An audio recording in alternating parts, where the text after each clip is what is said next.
Hi everyone, today in this video I'm gonna show you how you can fix automatically switch off problem in your device Oppo A58.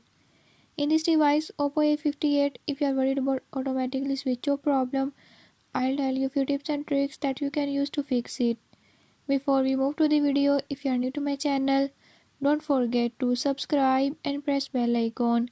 Watch complete video and learn how you can fix it. Let's watch the video.